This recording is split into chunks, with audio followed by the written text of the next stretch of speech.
Për të arritur të këta dy çmime shumë të rëndësishme ndërkombëtare, Shkolla e Mesme Profesionale Kolin Gjoka ka punuar prej vitesh dhe nuk janë të vetme çmime dhe nuk do jenë edhe në vazhdim, se do fitojmë sigurisht edhe të tjera. Por, pse them ka punuar prej vitesh? Duke qenë se kemi ngritur me kohë qendrën e karrierës, njësinë e zhvillimit dhe kemi një staf aty që punon dhe drejtuese në njësisë me projektet, kemi mësuesin etikut bashkë me kolegët që shkëlqejnë, kemi nxënës jashtëzakonisht të talentuar, kemi biznese që na mbështesin në vazhdimsi, por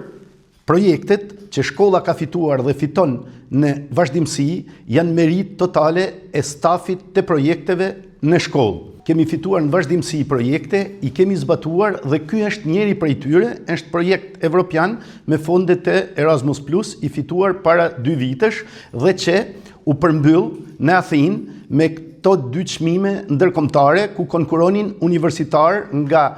Greqia dhe Izraeli me juri edhe italiane, përveç se izraelite, shqiptare dhe greke, dhe të 2 projektet tona morën vendin e parë dhe dytë dhe në vend tret u rendit një institucion universitar izraelit. Pra, ajo që vlen me shumë të theksohet nuk janë vetëm fitimi i 2 çmimeve, por rivalet e nxënësve të shkollës Kolin Gjoka në Athinë ishin nga institucione universitare. Dhe kjo na motivon që në të ardhmen të punojmë akoma më shumë dhe të vazhdojmë të fitojmë edhe çmime të tjera dhe të rrisim gjithashtu cilësinë në shkollë. Realisht ka qenë një punë e madhe e bërë nga nxënësit, nga ne si staf dhe normalisht